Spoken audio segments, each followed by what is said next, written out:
Good morning. Good morning. I've just realized that so annoying. I hope that my phone doesn't make any ping ping noises. I'm going to do a little check that I'm live. It says I am, but I'm just going to do a double check.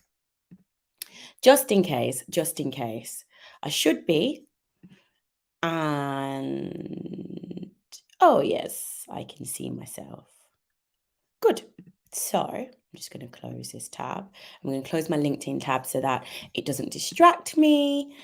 And perfect.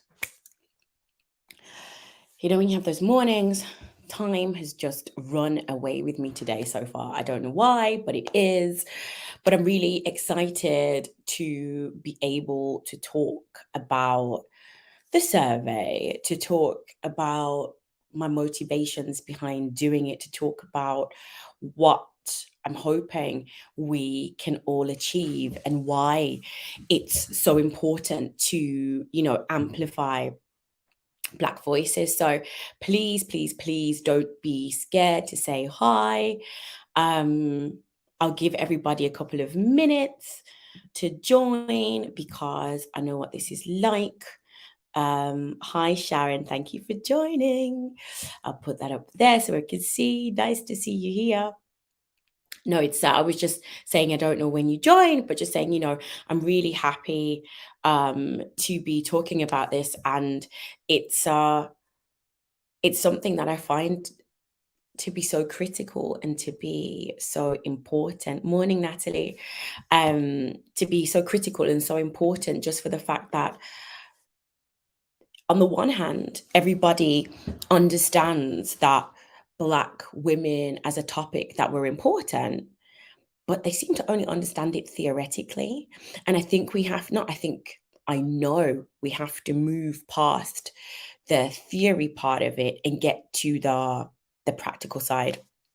So I'm still going to hang on a little bit longer. I can't always see because we're streaming to YouTube and LinkedIn at the same time. So I can't always see who's there. So forgive me, but please just kind of tell me that you're there or if you have any questions.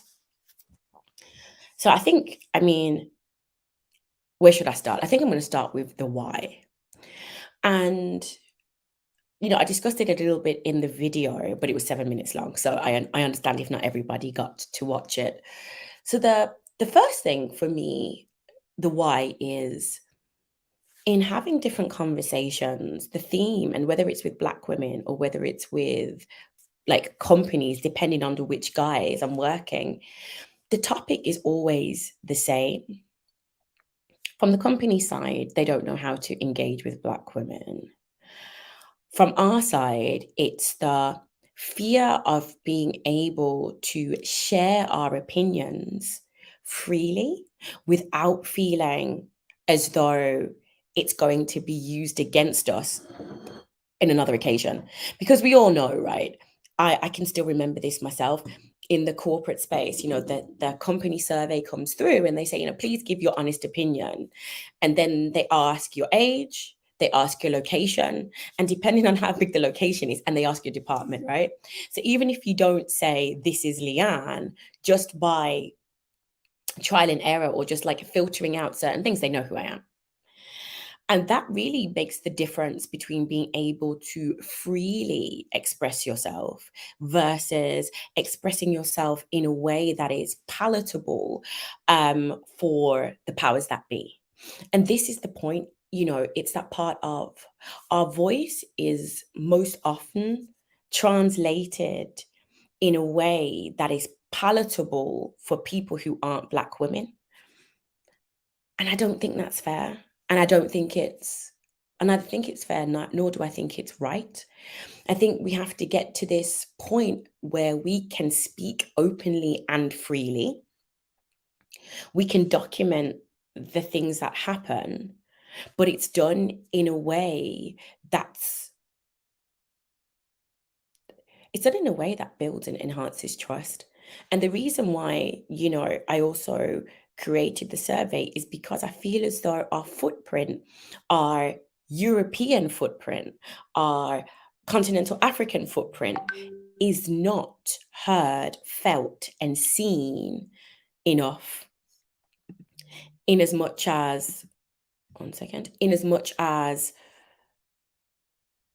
Black women in the corporate world in the US are, it's a topic. We've had the Lean-In, etc. reports 2 years in a row now. But I see two problems. One is the language in which it's like wrote is, for me, to some extent fluffy, because we're still talking about not feeling uncomfortable and not looking at the whys. But at the same time, there's no real large scale reference point across Europe for our experience. And our experience is, it's different across countries. It's different based upon in what countries we live in. It's different based upon our backgrounds. But fundamentally, it's also that part about, you know, if we don't start to look at our story, then companies are not going to really appreciate the value and the scale of our footprint. And I think that's the big one.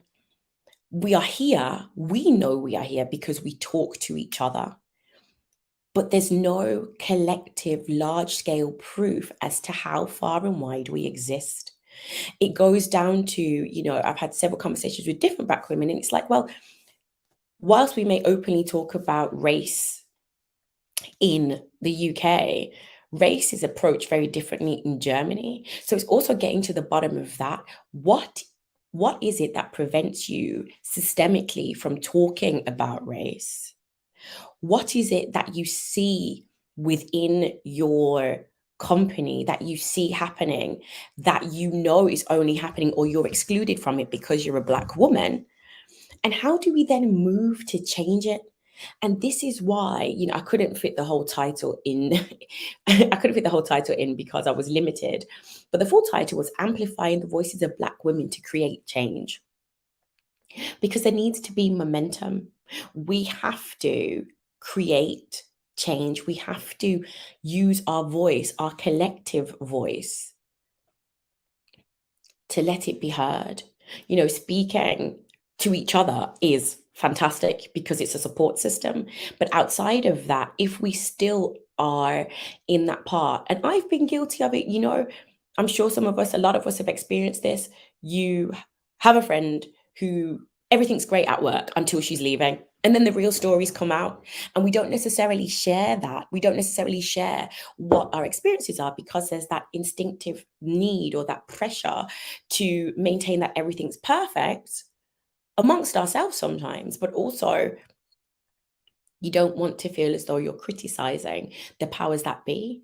And this is why, when I think about it, this is also part of the reason why I created the Experience Chasm survey, because as a Black woman, I understand, but I also want it to be a trusted forum, not created for a big, not created for a big corporate, it's created for us, for our space, so that we can come together. I mean, I'm guilty of this as well. Definitely not always wanting to share my data. Definitely not always thinking, do I really want to take part? Can I really be honest here? And if we don't ever have this space, if we don't ever honestly voice our opinions, it then becomes very difficult for us to start to see changes that are relevant to and for us. We've seen it time and time again with gender initiatives, with race initiatives, but it depends on where the company is moving, depends on all of this stuff. But fundamentally, we always tend to get left out. And I think there's a two-pronged part of this. Because, and this has been a really interesting part of my conversations, especially within Germany, which has been like, there aren't that many Black women. Not true. Absolutely not true. And this is why I want to amplify our voices, to pretty much go back and be able to say, not only is it not true, but this is where things are going wrong, and not on a small scale. This is our experience. because it definitely is, you know, it's something that's been hidden for far, far, far too long. I started working on this survey, I think it was before summer, in fact. And, you know, the right time never felt to be the right time up until now, especially seeing that there has been no change in the US space. And considering they tend to be ahead of us, there's been no change for Black women. We're still facing the same issues. And this is why I believe we have to do something within the European space, within the continental African space, to say, this is what we feel, not just feel, this is what happens. No longer allowing for room for our experience, our lived experience to be questioned whether it is racism. No, we don't need to question that. We know it is. So, because we know it is, this is what would help us get to the next level, not because we're the problem, but because the corporate world is built upon systems of racism and patriarchy. And we as Black women, when we come to this power pyramid, we are the outliers because we have neither gender nor race in common with those who sit at the top. And ultimately, this for me is about us coming closer to equitable solutions, acknowledging that our experience is different. It's not a gap. It's not something that we can just talk about and get over, but actually, it's something that we need to drive to change. Because if you think about it, a lot of the times, the first issue is, well, we don't understand. We don't understand what the problem is. Now, whilst we can make room for, we can make allowances for that somebody, you know, what's the phrase, walk a mile in my shoes. Okay, fine. But let's change that. Let's change that, because when we come together, and I still believe in the power of this collective, when we come together to unify our voices as one large voice to say, this is what needs to be done. Full stop. Irrespective of age, irrespective of, you know, industry, country, this is what needs to be done. When we get to that, that is where the true power, I believe, the true power lies. That's where we have the real opportunity to make and start to push for those changes, because we can no longer be ignored. Scarcity, in many cases, is what dictates our unwillingness to speak up. The scarcity externally, but also the added effect of the mindset that it generates. So if you think about it, you know, you're the only Black woman in your company. You're the only Black woman maybe on your seniority level. Maybe there's other women, but they're junior to you. Maybe there's one other woman and she's senior to you. But in sum total, there's not that many of us around for you to feel comfortable to A, voice your opinions, but B, without that pushback, to feel as though people are like, oh, well, you're making it about you. And this is the point. Another one, which is, we live in, you know, based on, let's say, the demographic. I assume we all belong to a particular age demographic, I mean, right now on LinkedIn. So let's just say we may not, and this is the reality of it, we may not see all of the large changes within our lifetime, but that shouldn't be a hindrance to us doing something about it. Because this is bigger than me, it's bigger than all of us. This is about changing and making the future better for the next generation. This is about creating a workplace for ourselves to some extent, but really and truly for the generations that come after us, so that they don't have to experience the same trials, so that they don't have to go through the same questioning, because our voice, our collective voice, has spoken and said, this is what it is. And by speaking up and having this, it also empowers others who don't always feel like they can speak up. It empowers those who come behind us to say, do you know something? Those before us said this and this and this and this. They said it. They started to make the changes, and here's the baton. I'm taking this on and I'm going forward with it. It shouldn't have to be a business case, even though in many cases it is. But it also has to be this point of we can no longer be ignored, because this is the sum total of our voice. This is our value. And this is us really moving away from this scarcity mindset, not, and it's difficult. It's really, really difficult. I acknowledge that if somebody had come to me at the beginning of my career and said, a Black woman had come to me and said, hey, you know what, it's really important you fill out this survey to amplify our voices, part of me would have been like, well, that's great, but what does it do for me? And that's the point. It can't just be about what does it do for me. It's about what does it do for me, us, the following generations. And it's about this safe space. And when I say safe space, I hold a lot of stock by surveys, in terms of surveys can be really, really, really important. Well, not can be, they are really important as long as the questions that are posed are relevant, but also that the outcome and the insights are not predetermined by the fact that everything is for a particular gaze. And this is what I hope, as I said, it takes, I think, 26 minutes to complete it.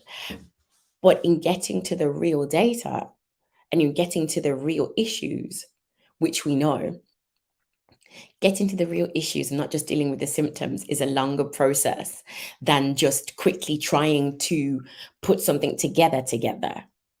That we know.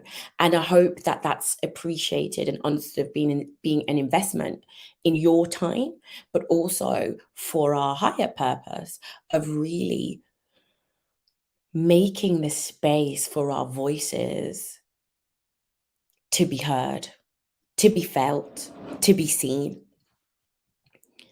And not just for the gaze of, FTSE 100 companies or DAX companies or whatever, but rather so that people understand that this is real. And it's not just, a small group of women talking about it at home, but actually it's something tangible. Because my ultimate hope for this is the louder our voices chime. Right. I'm going to have one comment. Right. Do you know something? I'm not sure who this is, but neither did I. I didn't see I didn't see a lot of Black women ahead of me. And the ones that I did see were far, far removed. And when I say far removed, I mean in the sense of not in my industry. I could think of Black successful women just generally, but they weren't close to me. But I think at the same time, this also goes to the part about scarcity. And I think this also goes to the part about, oh, hi, Mercy. I think it also goes to the part about scarcity, but I think this is also the reason why the survey is so important. because it's not just for us now, it's for those who might be in a similar situation or similar situation as you were, Mercy, where it's like there's no one else who looks like me. But if it's out there, and it's not just a small group of us, if it's out there and we are a large voice, it can't be ignored anymore. It can't be ignored anymore. And I think that's what's happened, is that when you're, Adjua said it in our Black History Month video, when you're the lonely and the only, she didn't say it in this context, but I love the phrase lonely and only one, talking about your specific issues as a Black woman always feels like a very threatening situation. It always feels like, how much do I have to risk? And how much are people going to take on and take my comments as being valid, to be perfectly honest? Because I can't remember which report it was, but it was saying that when it was looking at kind of D&I initiatives in a general sense, it was saying that if you, for example, if I as a Black woman work within an ERG for Black women, people will see all of my efforts as being self-serving. And in many cases, as soon as someone sees something as being self-serving, what do? We take a step back. We go, oh no, I don't want it to look like I'm being selfish. And that's what happens when we're the only ones. That's what happens.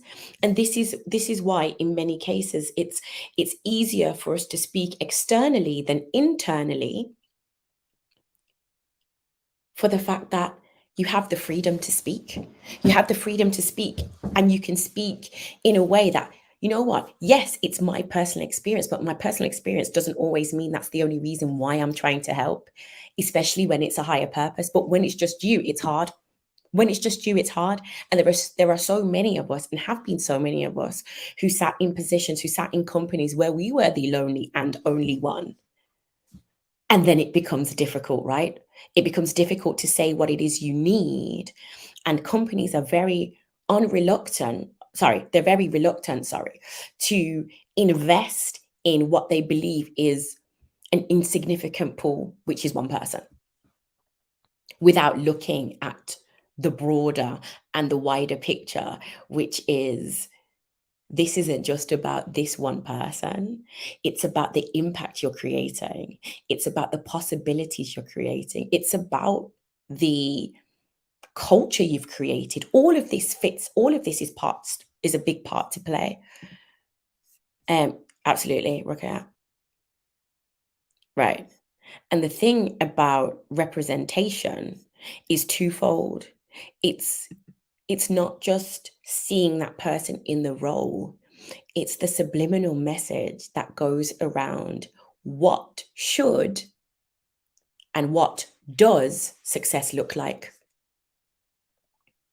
Because if we only have one Black woman, then it also goes to affirm that success isn't really for Black women, but that is the exception.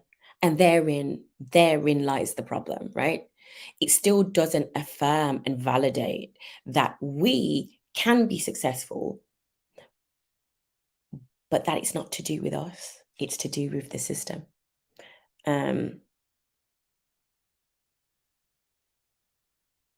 Thank you, Mercy. Thank you, Mercy. It's hard. I can still remember, I think I've spoken about this before in another LinkedIn Live, which was, at the very beginning, or it's a couple of years in of me working, and, there were other Black women joining one of the companies that I worked at. And I was also skeptical of them, of it. I didn't necessarily want to talk to them. And this is the other part of it, right? Hi, Siobhan. This is the other part of it. It's about how much work The system needs to be fixed, absolutely. But how much we've also internalized this concept, this scarcity concept, this part about I don't want to be seen with, close to, it's all parts of this because the system is created in a way that doesn't, what doesn't it do? It doesn't bring us together. Because imagine in your case, Mercy, or imagine in my case, that we'd all jumped over this hurdle of being like, oh, I don't really want to get close to this black girl or black woman, well, girl at the time, but black woman. Imagine if we decided to close that gap.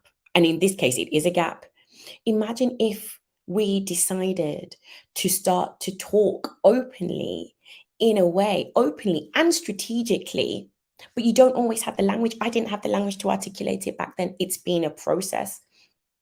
It's been a process to get to here. It's been a learning curve to get to today. It's been a learning curve to start my own consultancy. It's all part of it. But the underlying part for me, and the reason why I've created this survey, is because I think it's just so important. It's so important that our voices are heard. But in order to do that, we have to trust somebody. And who better to trust than another Black woman? I mean, I think you all know that Black, I fight for gender equality within financial services, but I also really am very clear in general, gender equality, but also making sure that we as Black women don't get left behind. And this is the part, this is why it's so important to take part. This isn't for me just a data gathering exercise to say, hey, X amount of women completed this survey. That's not what it is. It's about creating a space to unitedly amplify our voice, to say, this is what we experience. And it's not, there are more languages coming. It's a little bit tricky, but there are more languages coming. The initial languages we have at the moment are English and German. During the course of this week, we will be adding French and Spanish. But, it really is for I want as many Black women as possible across Europe. You know something? That's not enough. Across Europe, across the African continent, I'm banging on the desk now because I want to be super ambitious with this. I want us to understand and harness our power. I want us to understand that. I want us to understand and really feel motivated to use our voice when we don't feel like it's strong enough alone. This is what amplification is about. It's not about my voice being the loudest and, me saying, it's about providing the opportunity for the one person who doesn't feel like they can say anything at work, who feels scared, who doesn't want to talk to HR because they don't get it. I want this to be the opportunity for that woman to come forward and say, do you know what, let me just take the time. I want it for all the women who are like me and, please do it too. For sisters, and you don't have to be the CEO. It doesn't matter what your position is, because there is a thread within all of our experiences. And it's this wonderful melanin that we have. This is what, unfortunately, outlines us for a different kind of experience. And it's not always all bad. And this is the other real point that I also want to drive home. It's not always bad experiences. And this is the other part that I also want to, reflect in the answers. Yes, there is a lot to change. Agreed. But all my experiences personally weren't always bad. I had a lot of good experiences. I also had a lot of fun. And at the point where I realized that there was a barrier to entry, it kind of came late in my consciousness. But still, the point is that we want to share the good experiences as well, not just the bad ones. Because it's that part about, yes, there is so much generational trauma in our experience, but listen, there is so much joy. There is so much power. There is so much strength. And I want that to also come to the fore. If you've had sponsors, shout it out loud. If you've been seen and you've been acknowledged, shout it out loud. If you have had good experiences, we need to know, because the black story isn't always a sad one. It's a happy one. But I want to tell the whole story. I don't just want to tell part of the story. There's several sections in the survey that also talks about self-investment.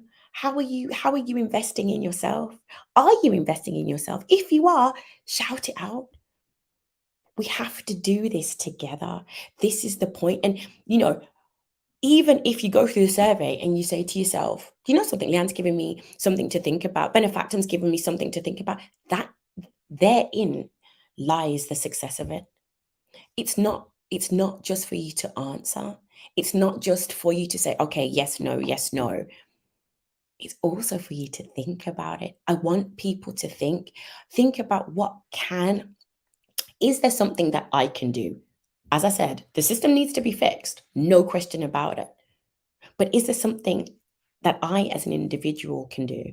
Is there something that I can encourage other women to do? I want it to be a mixture. Yes, it's a survey, but I want it to also be food for thought. Thank you, Mariama. Right. It's hard to find your voice. Morning, B. It's hard to find your voice sometimes. It's hard. Literally, the amount of times I can go back and say, I could have probably done that better. I probably should have extended my hand in support. I was not ready, mature enough, etc., etc.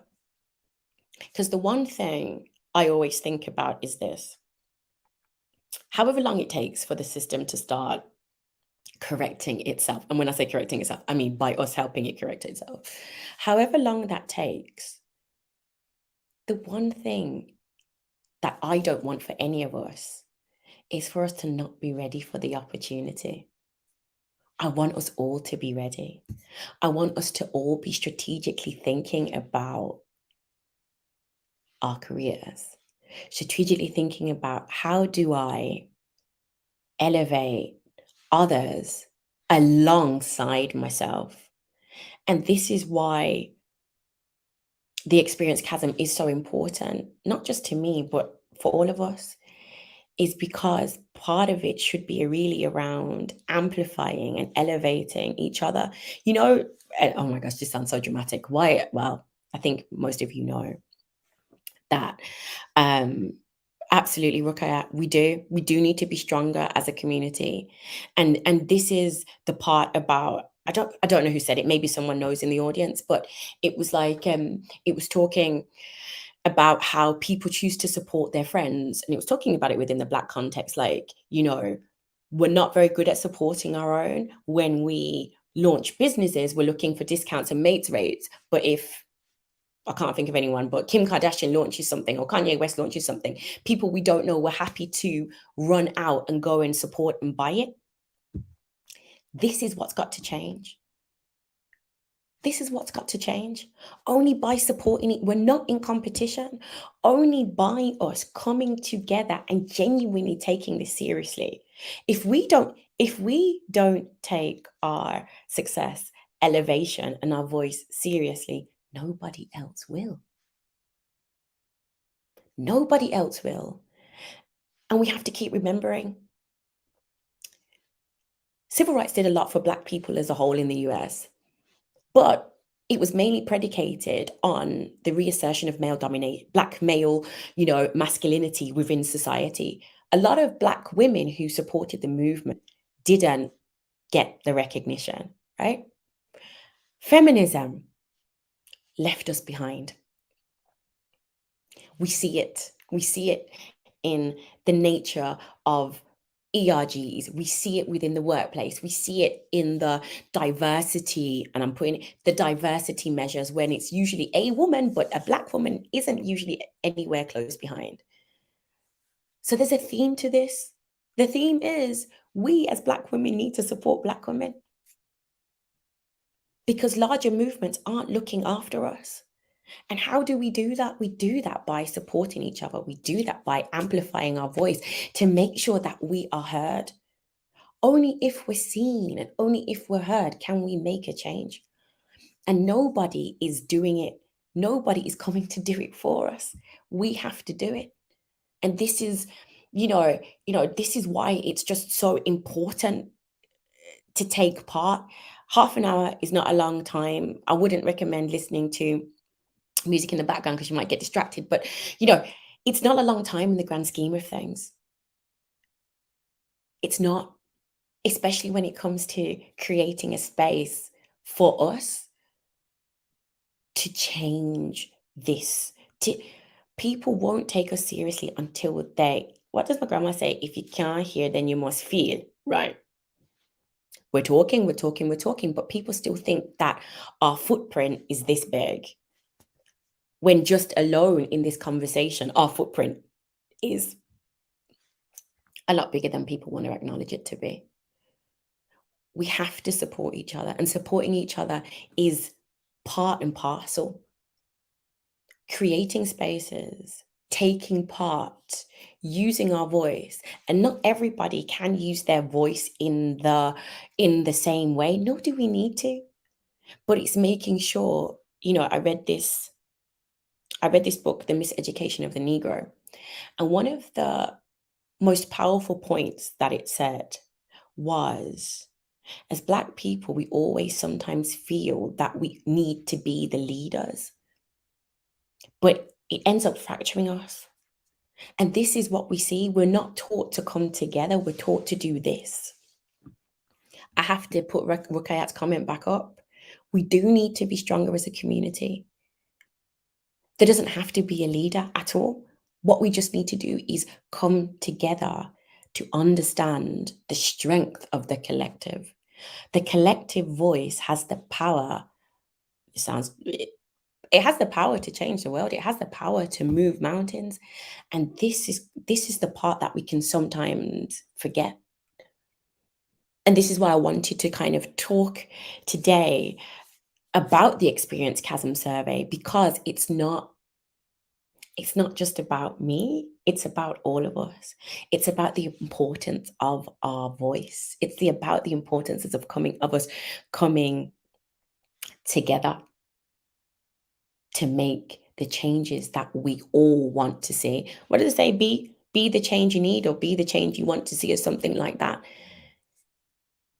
This could be a part of it, because we know what it's like when we work in corporates. You don't always get the freedom to speak out. It's scary. No question about it. It is scary. And this is why I hope that this is an opportunity for, and I hope that everyone sees it as an opportunity to really make a change and make a difference. As I said, full disclosure on inclusion, this is why I'm trying to add more languages. And we will get to adding more languages. We're working on it as quickly as we can. But I don't assume that everybody speaks perfect English, nor should I, right? So as I said, French and Spanish should be coming this week, if I'm not mistaken. And then we'll keep adding, because as many, please share this with women who live, ex-US, but across Europe, women who live on the African continent, please, please, please share it. Because the more we take part, the more we have a chance at this, the more we are seen, not in intangibles such as I don't feel welcome, but I don't feel welcome because. And there's one thing that I want to add, and I would really genuinely appreciate feedback on this. I didn't cover the topic of hair at all. I did it deliberately, but if you think that hair should be included in this, I laugh as I look at my shaved head. If you think hair should be included in this too, please let me know, and I will make, I'll make some changes to make sure it's included. But I explicitly didn't, because I wanted to look at other parts. But if you genuinely believe that hair is something, well, actually, no, when I say genuinely believe, hair is something, but if you want it to be captured in the survey too, please let me know, and I will make the necessary changes around that. So I'm gonna have Mariama, you're speaking. Right. You're speaking my language. It's it's so interesting that you said that, because I had a conversation yesterday with a friend, and I was saying that there's something about, sometimes we believe that racism is something that happens to poor Black people, not to all of us. And somehow that success, in many ways, once we've quote unquote made it, success somehow provides a barrier to that. It doesn't. And I think this humility is such an important part, and not the fake humility, but the real humility, and still understanding and still extending your hand into the community. It doesn't happen as much as it should, because there's an element of wanting to forget, well, I came from there. You kind of see it sometimes. It's always interesting at the points which our backgrounds are mentioned, and it's usually very strategic. And you're so right that humility could make a difference and reinforce solidarity. Absolutely. And a lot of times the other part is, that's where the scarcity mindset plays in the most. The higher we go up the ladder, the less Black women we see, the more precarious it becomes to maintain our position, because what's being validated to us externally is that there's only space for one of us. And that's where we, as the Black women, have to jump in and say, I am going to change this. I am going to actively, to your point, Rokhaya, and I'm going to put that there, I'm going to actively sponsor Black women. Because the thing about this, and to your point, Rokhaya, the thing about this was the Harvard Business Review posted some statistics on sponsorship and mentoring. And it pointed to the fact that 72%, no, what is it? White males are almost exclusively sponsored by white males. But here's an interesting one. The majority of sponsorship for Black women is, interestingly enough, it's a mixture, but for a lot of Black women, it's still white men. Not all the time, but that was kind of interesting for me. But there is a space for sure. I think, what's her name? Someone tell me. Is it Roz? She's now the CEO of Starbucks. What's her surname? I've forgotten. But she's been very vocal on sponsoring Black women. And I think this is where we have to step into our power. And in some cases, that's stepping out of what's expected. When you're the Black woman at the top, I think we also have to own part of our path and say, I'm actually going to sponsor Black women who are coming behind me. But that's kind of, that's also a difficult part. Right. The humility that shows your compassion towards, that's the way you've been before. Right. And these are the kinds of conversations that we need to have, because these are the things that we're feeling. Like, Mariama, your point is so on point, just for the fact that success shouldn't mean we leave everybody behind. Success should mean that we bring everybody up. When I think about different societies, they say, can I have a sip of my tea? Sorry. When I think about Western societies in general, it's very individualistic. And in many cases, that's what we've all absorbed. This is me, me, me, me, me. But the reality is that to create, to push open the doors and blow them off the hinges, we have to do it collectively. One person can do so much, but 10, 100, 2,000, and on and on and on. That's what snowballs. That's what snowballs everything. We're only a minority in the West, but we're a global majority, and sometimes we even forget that. Our voice not only deserves, but we do so much, and there's so much fear. And this isn't even a criticism. This is also coming from a place of knowing. This is coming from, how much we are taught to be grateful for our jobs, because the focus is on security, because we may have been born in Britain, France, Germany, wherever, but our families, our heritage is not in the countries where we were born. Opportunity. Opportunity to freely speak. Opportunity to freely speak, in my mind, is priceless. You don't always get it.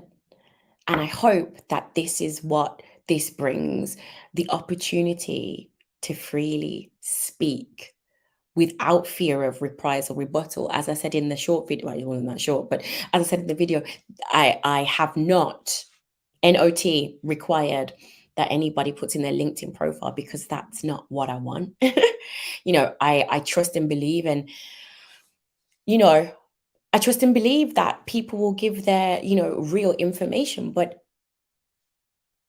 I don't need to be able to find you on LinkedIn. We don't need to be able to find you on LinkedIn. The point is, it's the sharing of your experience, both good and bad, not just bad, because we all have good bits, and those should be shared too.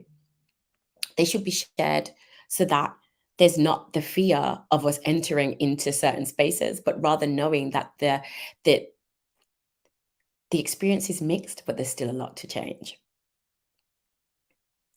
Right. So I think, right.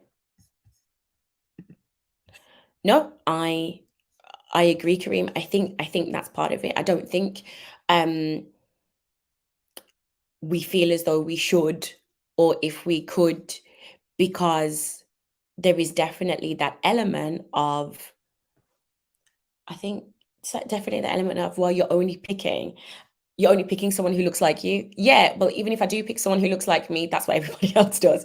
It doesn't make it right. But the point is, there's a lot more that's thrown in our path when we decide to pick and sponsor and support those who look like us. And you're right. And I think this is what we have to get to, understanding this collective, what we have the power to do. Just like I believe everybody has a power to be the role model. You don't have to be the CEO to be a role model. You actually don't. You can be a role model at to be fair, we're all role models now. You just don't know it. You never know who's watching. You never know who's watching.